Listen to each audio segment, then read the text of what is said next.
നമ്മുടെ ആപ്ലിക്കേഷൻ തുറന്നു കഴിഞ്ഞാൽ പൈപ്പ് ലൈൻ കാണുന്നുണ്ടാവുക നമുക്ക് ഇങ്ങനെ ആയിരിക്കും. ഈ പൈപ്പ് ലൈനിൽ ഒരു ഷോപ്പിൽ ഒരു ഷോപ്പ് ഒരു തവണ ക്രിയേറ്റ് ചെയ്ത് കഴിഞ്ഞാൽ, ഒരു നമ്പറിൽ ഫോൺ നമ്പറിൽ ഒരു ഷോപ്പ് ഒരു തവണ ക്രിയേറ്റ് ചെയ്ത് കഴിഞ്ഞാൽ പിന്നെ ഒരിക്കലും രണ്ടാമത് ക്രിയേറ്റ് ചെയ്യരുത്.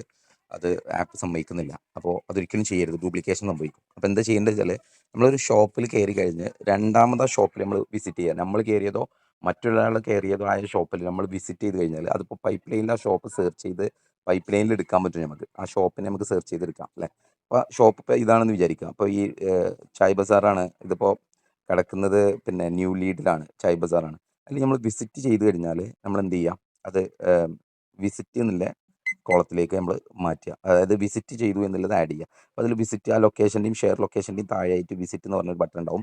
ആ വിസിറ്റ് ചെയ്യുക. നമ്മൾ എന്തിനു വേണ്ടിയിട്ടാണോ വിസിറ്റ് ചെയ്തതെന്നുള്ളത് അടയാളപ്പെടുത്തുക. അതായത് പേയ്മെൻറ്റ് കളക്ഷനാണോ, ജനറൽ വിസിറ്റ് ആണോ, ഓർഡർ എടുക്കാൻ വേണ്ടിയിട്ടാണോ, ഷോപ്പ് പിന്നെ എന്താണോ ആ വിസിറ്റ് ചെയ്യുന്ന സമയത്ത് അത് എന്നുള്ളത്. അതിപ്പോൾ നമ്മൾ ഓർഡർ എടുക്കാൻ വേണ്ടിയിട്ടാണ് കയറുന്നുണ്ടെങ്കിൽ ഓർഡർ എടുക്കാൻ, നമുക്ക് അവിടെ നോട്ട്സ് എന്തെങ്കിലും എഴുതണമെന്നുണ്ടെങ്കിൽ നമ്മൾ അവിടെ നോട്ട്സുകൾ നമുക്ക് എഴുതാം. മാർക്ക് വിസിറ്റ് എന്ന് എഴുതുക, അടയാളപ്പെടുത്താം. അപ്പോൾ ഞാൻ ആ ഷോപ്പിലല്ലാത്തതുകൊണ്ടാണ്, ഞാൻ 14,594 മീറ്റർ ഡിഫറൻസിലാണ് ആ ഷോപ്പിൽ നിന്ന് നിൽക്കുന്നത്. അതുകൊണ്ട് എനിക്ക് അവിടെ അടിക്കാൻ പറ്റുന്നില്ല, മനസ്സിലായോ. അപ്പോൾ ആ ഷോപ്പിലാവുമ്പോഴാണ് നമുക്ക് അവിടുത്തെ വിസിറ്റ് അടിക്കാൻ പറ്റുക. അപ്പോൾ അത് ശരിക്ക് ആ ഷോപ്പിൽ നമ്മൾ വിസിറ്റ് ചെയ്തു എന്നുള്ളത് നമുക്ക് മാർക്ക് ചെയ്യാൻ കഴിയും. ഇങ്ങനെയാണ് ചെയ്യുക. നമ്മൾ ഏതെങ്കിലും ഒരു ഷോപ്പ് പിന്നെ നമ്മൾ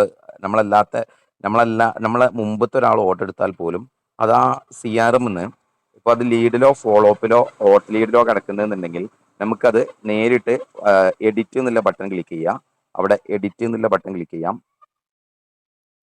ഒരു മുകളിൽ എഡിറ്റ് ബട്ടൺ ക്ലിക്ക് ചെയ്യുന്നുണ്ട്. എന്നിട്ട് അതിൽ നമുക്ക് new lead pipe line stage നമുക്ക് പിന്നെ ന്യൂ ലീഡ് എന്നുള്ളതിൽ ഓർഡർ കൺഫേമിലേക്ക് മാറ്റിയാൽ അന്നത്തെ ഡേറ്റിൽ നമ്മുടെ കൺസെപ്റ്റിൽ അത് പിന്നെ ഓർഡർ കൺഫേമിലേക്ക് പോകും. അപ്പം അങ്ങനെയും നമുക്ക് ചെയ്യാം. ഇതൊന്ന് പ്രത്യേകം ശ്രദ്ധിക്കാം.